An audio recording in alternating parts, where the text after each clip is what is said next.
Hello friends, welcome to our channel decent Hindi stories. प्यारे दोस्तों, आपका हमारे चैनल डिसेंट हिंदी स्टोरीज़ में बहुत बहुत स्वागत है।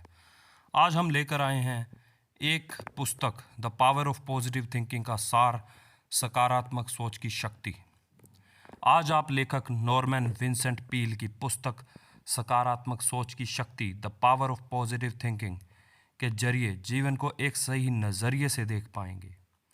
इस पुस्तक के सार को पढ़कर आप ये जान पाएंगे कि कैसे बुरे हालात आपकी ऊर्जा को कम करके आपको निराशा की तरफ धकेल रहे हैं और इन बुरे हालातों से, इस निराशा की स्थिति से कैसे निकलें। ये बात सच है, जब परेशानियां आती हैं, बुरी घटनाएं घटती हैं, तब लोग हिम्मत हार जाते हैं और किस्मत खराब बोलकर खुद को और दूसरों को कोसते हैं। पर ऐसा भी तरीका है जिससे आप उन बुरे हालातों से बाहर आ सकते हैं और अपनी किस्मत बदल सकते हैं। ये कोई जादू नहीं है, बल्कि एक प्रैक्टिकल बात है। एक ज़रूरत है अपने नज़रिए को बदलने की, तो अपनी सोच बदलने की, तभी हालात बदलेंगे और आप सुख, शांति और समृद्ध जीवन जी सकेंगे। उसके लिए आपको एक सकारात्मक सोच की ज़रूरत है। पर आप सकारात्मक कैसे सोचेंगे, इसके लिए आइए जानते हैं कि कैसे होगा ये सब। पहला, अपने आप में विश्वास रखें। कई लोगों में आत्मविश्वास की कमी दिखाई देती है, इसीलिए वो हमेशा दुखी और हताश रहते हैं, निराश रहते हैं। वे दूसरों से अपने जीवन की तुलना करते हैं और सोचते हैं कि दूसरे लोग कितने खुश हैं। अगर आप में भी आत्मविश्वास की कमी है, तो ऐसा होने का कारण ढूंढ निकालिए और उसका समाधान करिए। खुद पर विश्वास रखिए, आप में भी अच्छे गुण हैं और आप भी हर सुख सुविधा पा सकते हैं। आप अपनी तुलना दूसरों से कर रहे हैं, परंतु आप अपने में भी एक विश्वास रखिए। बस आपको खुद में आत्मविश्वास जगाने की देर है। दूसरों से आप प्रेरणा लीजिए और आत्मविश्वास को जगाइए। लेखक अपने एक दोस्त के बारे में बताते हैं कि कैसे वो खुद को डर, चिंता, शंका आदि नकारात्मक बातों से मुक्त कर पाया और अपना आत्मविश्वास बढ़ा पाया। वो एक सेल्समैन था। वो रोज़ कार चलाकर ग्राहकों से मिलने जाता था, पर कार चलाते समय उसके मन में कई नकारात्मक विचारधारा और विचार जो उसे घेर रखते थे, जिससे वो हमेशा आतंकित और डरा हुआ रहता था और उसका बिजनेस भी खराब होता जा रहा था। यहाँ तक कि अपने परिवार की सुरक्षा को लेकर वो हमेशा चिंतित रहता था। हमेशा उसे डर, चिंता और आत्मविश्वास की कमी सताती रहती थी। तब उसने एक तरकीब निकाली। उसने कुछ कार्ड पर अच्छे सकारात्मक विचारों को लिखना शुरू कर दिया। कार चलाते समय उन कार्डों को अपने सामने रखता और उन्हें देखता रहता। उनमें से कुछ बातें थी, अगर आप में विश्वास है तो आपके लिए कुछ भी असंभव नहीं है। दूसरे कार्ड पे लिखा था, अगर ईश्वर हमारे साथ है तो हमारे खिलाफ कौन खड़ा हो सकता है। अगर ईश्वर ही हमारे साथ है तो कोई ऐसी ताकत दुनिया में नहीं है जो हमारे खिलाफ खड़ी हो सके। बस ज़रूरत है हमें इस बात पर विश्वास करने की कि ईश्वर हमारे साथ है। ऐसे ही कई सकारात्मक विचारों को उसने याद कर लिया और उनको मन ही मन दोहराता रहता था। इसी की वजह से डर और असुरक्षा और भय के विचार उसके मन से निकल गए और बदले में आस्था, विश्वास, साहस आदि विचारों ने, इन सकारात्मक विचारों ने जगह ले ली, जिससे वो अपने ग्राहकों से अच्छी से डील करने लगा और व्यापार में सफल होता गया। फिर वो एक खुश और साहसी व्यक्ति बन गया, एक सकारात्मक व्यक्ति बन गया। वैसे ही अपने परिवार को लेकर नकारात्मक भावना को भी उसने दूर किया, उसी तरह कार्डों पर सकारात्मक बातों को लिखकर और उन्हें दोहराकर। जब भी आपको लगे आप हार गए हैं, तब शांत होकर बैठ जाएं और एक सूची बनाएं, लिस्ट बनाएं उन बातों की जो आपके पक्ष में हैं, जो आपके फेवर में हैं। अच्छे पहलुओं पर ध्यान दें, जिससे आपको हिम्मत मिलेगी और आत्मविश्वास जगेगा और आपको पता लगेगा आप उतने भी हारे हुए नहीं हैं। आप में हिम्मत है, आप जीत सकते हैं। आप में हार का डर खत्म हो जाएगा, आप में जीत का एक विश्वास पैदा हो जाएगा। दूसरी बात, शांत मस्तिष्क शक्ति देता है, शांत दिमाग शक्ति देता है। हमारा दिमाग बहुत शक्तिशाली होता है, परंतु जब वह शांत होता है। तो दिमाग को शांत कैसे करें? तो जवाब है उसे खाली करके, उसमें भरी नकारात्मक विचारों को हटाकर। लेखक ने बताया है कई बार जब हम अपनी चिंता किसी अपने से बांट लेते हैं तब हम हल्का महसूस करते हैं। वैसे ही दिन में कई बार सचेतन रूप से अपने अंदर के डर, चिंता, असुरक्षा आदि नकारात्मक विचारों को खाली करते जाएं। ऐसे सोचने मात्र से ही आपका मन हल्का होने लगेगा और दिमाग शांत होने लगेगा। लेखक एक तरीका बताते हैं, सोने से पहले ऊपर वाले का शुक्रिया अदा करें। जो कुछ भी अच्छी चीज़ें आपके जीवन में हैं उन सब चीज़ों के लिए ऊपर वाले का शुक्र करें और यही तकनीक सुबह भी दोहराएं।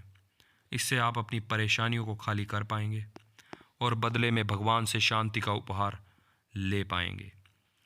तीसरी, लगातार ऊर्जावान कैसे बना जाए। अब लेखक कहते हैं जैसे विचार आप अपने अंदर रखते हैं, अपने दिमाग में रखते हैं, वैसे आपका शरीर प्रतिक्रिया करता है। अगर हम सोचते हैं कि दिमाग थका हुआ है तो शरीर भी थका हुआ महसूस करेगा। पर हम कोई ऐसा काम करते हैं जिसे करने में हमारा मन लगता है तो हम उस काम को लगातार करते जाएंगे। इसीलिए लगातार ऊर्जावान बने रहना है तो अच्छी डाइट, अच्छी नींद और व्यायाम करना चाहिए। और इस प्रकृति के ताल से खुद को मिलाइए। सही टाइम पर सोना चाहिए, सही टाइम पर जगना चाहिए। सूर्योदय से पहले उठें और जल्दी सोएं। कई बार लोग कुछ नया काम करना तो चाहते हैं परंतु डर के कारण शुरू नहीं कर पाते या शुरू करके असफल हो जाते हैं। कारण है कि सफलता से ज़्यादा उसमें आने वाली मुश्किलें और अड़चनें, उनके बारे में सोचते रहना। इसीलिए अच्छे परिणाम पाना है तो अपने विश्वास की शक्ति हर परेशानी से ऊपर रखिए। हर परेशानी से अपने विश्वास की शक्ति को ऊपर रखिए। हर परेशानी का समाधान होता है, हर समस्या का हल होता ही है। तो परेशानियों की कल्पना न करके कैसे आप सफल होते जाएंगे वो सोचिए। अपनी सफलता की कल्पना कीजिए। कुछ अच्छी बातें या कोट्स आप लिख लीजिए और उन कोट्स को रोज़ दोहराइए, ऐसा लेखक का सुझाव है। इससे आपको एक सकारात्मक ऊर्जा का अनुभव होगा और आपका विश्वास बढ़ेगा, ऐसा लेखक इस पुस्तक में कहते हैं। निजी समस्या सुलझाने की शक्ति। हमने कभी ईश्वर को देखा तो नहीं है, पर यह बात तो आप मानेंगे ही कि कोई ऐसी शक्ति है जो हम सबको चला रही है। उस अदृश्य शक्ति पर विश्वास रखिए और वो हमेशा परेशानी में मदद करेंगे, ये सोचते रहिए। जैसे हम अपनी परेशानी अपने किसी करीबी मित्र को कहते हैं या अपने किसी प्रियजन को कहते हैं, वैसे ही अपनी तकलीफ़ को भी भगवान जी को बताइए और विश्वास करें कि वो सुन रहे हैं तो इस समस्या का समाधान वो ज़रूर बताएंगे। कई उदाहरण आपको मिल जाएंगे जहां विश्वास की शक्ति ने चमत्कार कर दिखाया है। इसीलिए आपकी भी परेशानी जरूर सुलझ जाएगी, ऐसा लेखक जी का कहना है। अपनी हर परेशानी को एक पेपर पर, एक कागज़ पर लिख लीजिए और जैसे जैसे परेशानी सुलझती जाए उसे उस कागज़ से मिटाते जाइए, डिलीट करते जाइए। इससे आपका आत्मविश्वास बढ़ेगा और आप में अपनी समस्याओं को सुलझाने के रास्ते अपने आप आपको दिखाई देने लग जाएंगे। मैं हारने में विश्वास नहीं करता। लेखक कहते हैं अगर आप में हार के विचार हैं तो उन विचारों को अपने दिमाग से निकाल दीजिए और खुद से ये कहें कि मैं हारने में विश्वास नहीं रखता। कोई भी परेशानी, कोई भी मुश्किल इतनी बड़ी नहीं होती जिसे आप दूर न कर सकें। हमारी सोच में वो परेशानी बहुत बड़ी लगती है, पर जब हम हिम्मत करके उसका सामना करते हैं तो वो अपने आप छोटी हो जाती है, अपने आप ख़त्म ही हो जाती है। चिंता की आदत को कैसे छोड़ें। लेखक ने इसके बारे में बताया है कि चिंता करना एक बहुत बुरी आदत है। चिंता हमारे जीवन में शक्ति और ऊर्जा को बहने से रोकती है। चिंता की वजह से कई अन्य बीमारियां जैसे दिल की बीमारी, हाई बीपी आदि समस्याओं को जन्म होता है और इस बुरी आदत की वजह से इंसान का जीवन छोटा पड़ गया है। जैसे अन्य बुरी आदत छोड़ी जा सकती है वैसे ही चिंता करने की आदत भी छोड़ी जा सकती है। विश्वास करें आप चिंता जैसी बुरी आदत को छोड़ सकते हैं प्रयास करने पर। अपने मन को शांत रखें, तभी आपको सही समाधान दिखाई देगा और आप उस परेशानी को आसानी से सुलझा पाओगे। ऐसा बहुत कुछ इस पुस्तक में लिखा है। सारांश, the power of positive thinking हमें सकारात्मक विचारों की ज़रूरत को बहुत अच्छे से समझाती है। एक खुशहाल और स्वस्थ जीवन जीने के लिए इस पुस्तक में बहुत सारे तरीके बताए गए हैं। हमने यहाँ पर काफ़ी सार में बताया है। एक स्वस्थ शरीर और मन के लिए विचारों का सकारात्मक पॉजिटिव होना बहुत ज़रूरी है। खुद पर और ईश्वर पर भगवान पर विश्वास रखना हमारे जीवन में बहुत चमत्कार कर सकता है। भरोसा रखें, कोई भी रुकावट, कोई भी समस्या आपको रोक नहीं सकती और हर परेशानी का हल मिल जाएगा। तो यह पुस्तक अवश्य पढ़िए, इसे ज़रूर खरीदिए। तो दोस्तों, कैसा लगा आपको इस पुस्तक का सारांश? आशा है आपको यह अच्छा लगा होगा। अगर अच्छा लगा है तो like and share the video and subscribe the channel and keep watching our channel for more such interesting things in future. Thank you. धन्यवाद।